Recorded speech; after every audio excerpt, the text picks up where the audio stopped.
यहाँ तुम्हारा बंदी बनने नहीं आया हूँ, सभी ग्रहों को तुमसे मुक्त कराने आया हूँ। अपने प्रचंड तेज से तुम्हें जलाने आया हूँ। मुझे ललकार कर और सभी ग्रहों को पीड़ा पहुंचाकर बहुत बड़ी भूल की है तुमने। तो फिर करो प्रहार, मैं भी तो देखूं कि तुम्हारा तेज कितना घातक है।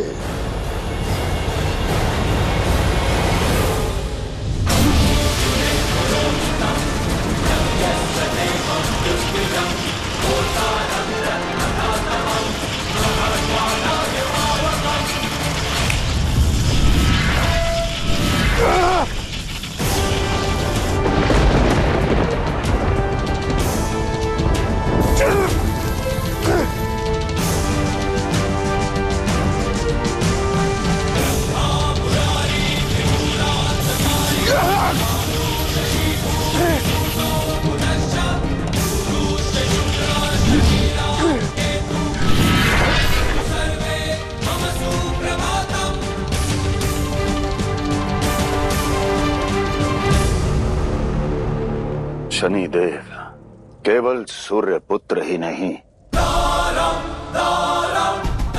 छाया पुत्र भी हैं। यदि सूर्य प्रचंड अग्नि है तो शनिदेव शीतल अंधकार। जब भी सूर्यदेव शनिदेव के समक्ष आएंगे, उनका तेज क्षीण हो जाएगा।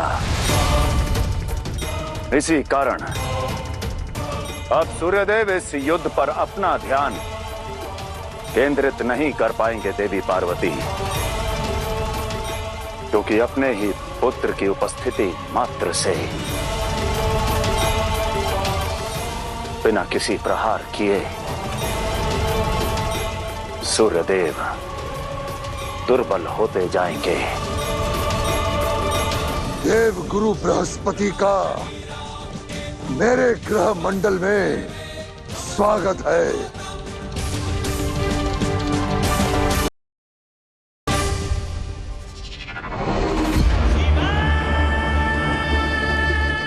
महादेव, रावण ने ये ग्रहों का क्रम बहुत सोच विचार कर अपनी विद्या का उपयोग कर सिद्ध किया है। ना जाने उसके मस्तिष्क में क्या चल रहा है। उचित कहा देवी। रावण ने पराक्रम में तेज, न्याय, बल, ज्ञान इन सभी को अपने वश में कर लिया है, परंतु बिना मनन किए इनका विस्तार मिलना असंभव है। और इसी कारण अब रावण मन की शक्ति को पाने का मार्ग खोजेगा।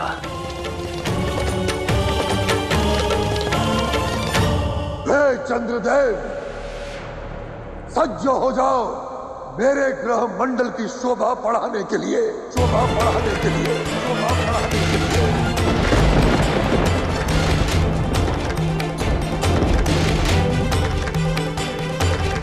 महादेव, सहायता कीजिए महादेव। प्रभु, सहायता कीजिए। प्रभु, रावण ने सूर्य, बुध, बृहस्पति सबको बांध लिया है। अब केवल चंद्रदेव शेष हैं। यदि उसने चंद्र को भी अपने वश में कर लिया तो उसके पुत्र की कुंडली में गज केसरी योग भी आ जाएगा। और यदि ऐसा हो तो इस संसार का सर्वश्रेष्ठ राजा बन जाएगा। प्रभु, मेरा मुकुट, मेरा सिंहासन सब संकट में आ जाएगा। प्रभु, मेरी सहायता कीजिए महादेव, मेरी सहायता कीजिए। इंद्रदेव, लगता है इंद्रासन ना छिन जाने तक आप इस शंका से मुक्त नहीं होंगे। यह संपूर्ण संसार कष्ट में है, संकट में है, परंतु आप हैं कि आप केवल अपने सिंहासन को लेकर चिंतित हैं। एक पिता अपनी संतान को संपत्ति, शस्त्र, सिंहासन दे सकता है, परंतु प्रारब्ध कदापि नहीं। देवी पार्वती,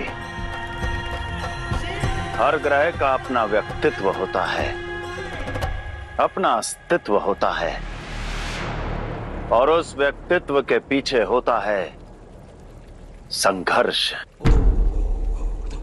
परंतु रावण अपने पुत्र को इस संघर्ष के बिना ही विजयी देखने के संकल्प पर अडिग खड़ा है। रावण भूल रहा है देवी, एक व्यक्ति का निर्माण सुविधाओं से नहीं, चुनौतियों से होता है। सूर्य को बांधकर वो अपने पुत्र को तेज नहीं, अंधकार दे रहा है। मंगल को पीड़ित कर वो पराक्रम नहीं, तिरस्कार दे रहा है। और यदि रावण शनि की दृष्टि को बदलना चाहता है तो ऐसे बालक के जीवन में कर्म फल का अनुभव हो ही नहीं सकता। और जिसे भी परिणाम का भय ना हो वो निर्भय नहीं, नियंत्रणहीन होता है।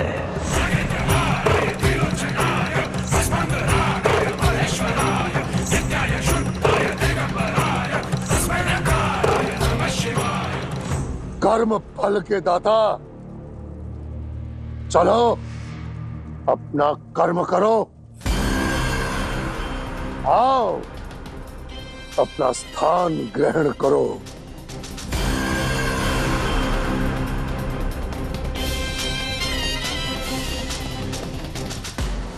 रुको रावण, मैं स्वयं चला जाऊंगा।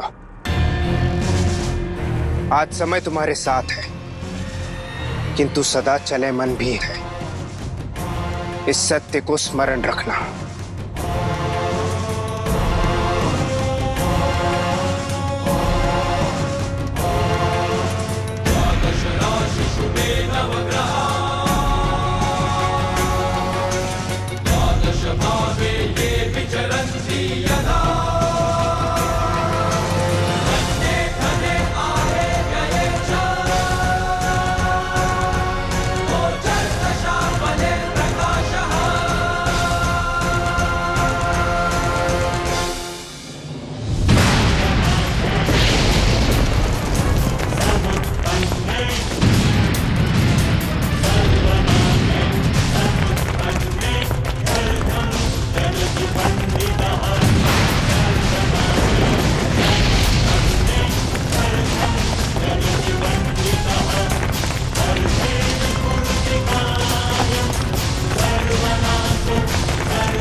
तो ये है इंद्रलोक।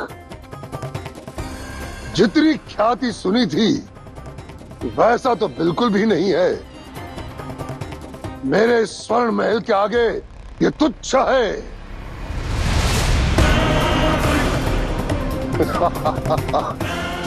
कोई बात नहीं, एक बार मेरा पुत्र इस इंद्रलोक को जीत ले, फिर मैं इसे भी अपनी स्वर्ण लंका की तरह भव्य बना दूंगा।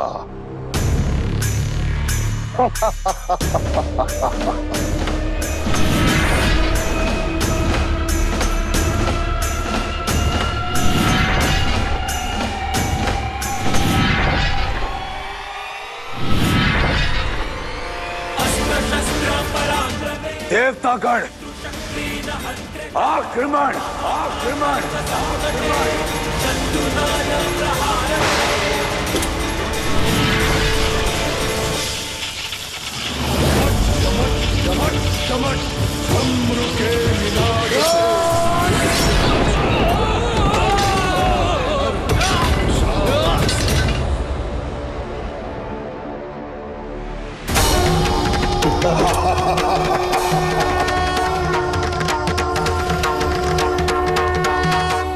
याद है तुम्हें इंद्र, मैंने तुमसे कहा था कि मेरा उपहास उड़ाने के लिए मैं तुम्हें ऐसी पराजय दूंगा कि तुम्हारी इस पराजय की गाथा समस्त ब्रह्मांड के इतिहास में अमिट हो जाएगी। बातें मत बनाओ रावण। यदि साहस है तो शस्त्र उठाओ। आज तुम्हारा अहंकार और तुम्हारा शीश दोनों यहीं गिराऊंगा, इंद्रलोक में।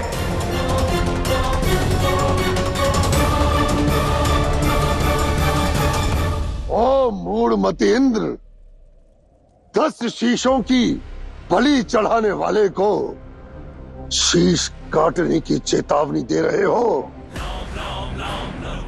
और मैं तुमसे लड़कर स्वयं को श्रेष्ठ सिद्ध नहीं करना चाहता। रावण, ये तुम्हारा अहंकार बोल रहा है या फिर तुम्हारा भय? अरे मूर्ख, तुम्हें धराशायी करने के लिए तो मेरा पुत्र ही काफी है। वो अकेले ही तुम्हारा अंत कर सकता है, और मेरे पुत्र का नाम है मेघनाद।